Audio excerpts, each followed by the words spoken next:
konsultacije i izričite zabranjeno traženje takvih iznosa. Da evo nudi. I svi ćemo vam pokazati.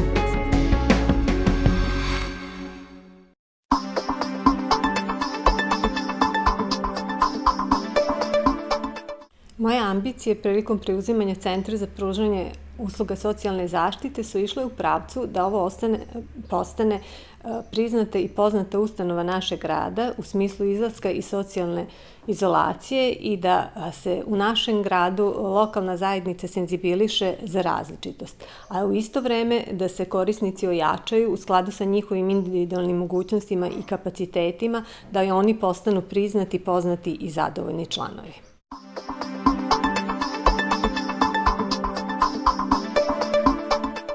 Centar za pružanje usluga socijalne zaštite ima 25 korisnika i 9 zaposlenih radnika. Imamo 2 stručna radnika, 3 radna terapeuta, negovateljicu, domara, spremačicu i mene.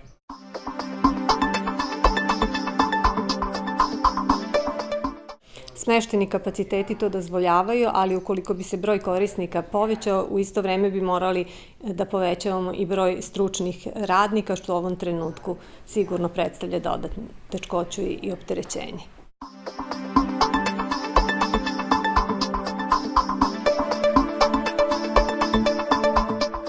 Te potrebe uvek postoje, inače ja bih nego što kažem šta je to što nam je neophodno, želela još jedan puta da se zahvalim SBB-u na TV-u koji smo dobili kao donaciju uz digitalni D3 paket na godišnjem nivou, a u isto vreme da zahvalim i Rotary klubu, odnosno ženskom ogranku koji nam je isto uputio jednu donaciju od 36.000 dinara za koju smo mi sada uzeli multifunkcionalni štampač, a u narednom periodu još neke dodatne stvari. I pošto sam ja u posljednje vreme negde naglašavala da ovo jeste jedna mlada ustanova u smislu rada, ali i u smislu svega onoga što nam je neophodno za jedan kvalitetan i stručan rad, ono što nam je od tehnike potrebno su svakako i digitalni fotoaparat i kamera i aparat za plastificiranje, zatim materijali za didaktiku, za opremanje sale, za fizičku i još mnogo toga.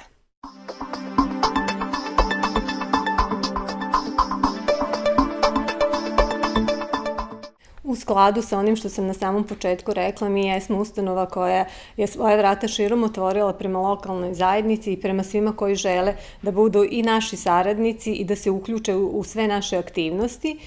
Sa lokalnom zajednicom imamo veoma jednu široku saradnju, sarađujemo sa Visokom školom za obrazovanje vaspitača, sa Crvenim krstom, kulturnim centrom, horom, crkvenim, Topotom, Banatskom lenijom i mnogim drugim organizacijama. Ali ovo je svakako još početak. Ja verujem da ćemo mi uskoro zaista tu našu priču proširiti na sve oni koji zaista žele, imaju dobru volju i vreme da se posvete i onome što mi radimo i čime se bavimo.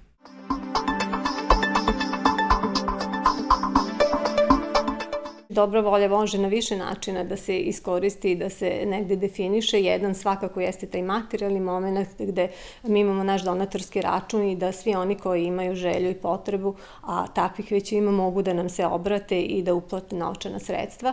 Ono što bi mi želeli da iskoristimo, odnosno dobru volju da iskoristimo, jeste svakako da nas pozovu na sve manifestacije i aktivnosti koje se organizuju u našem gradu, a takođe da dođu i do nas da zajednički nešto organizujemo, da se ovde u našem prostoru družimo i da nam zaista svima bude lepo.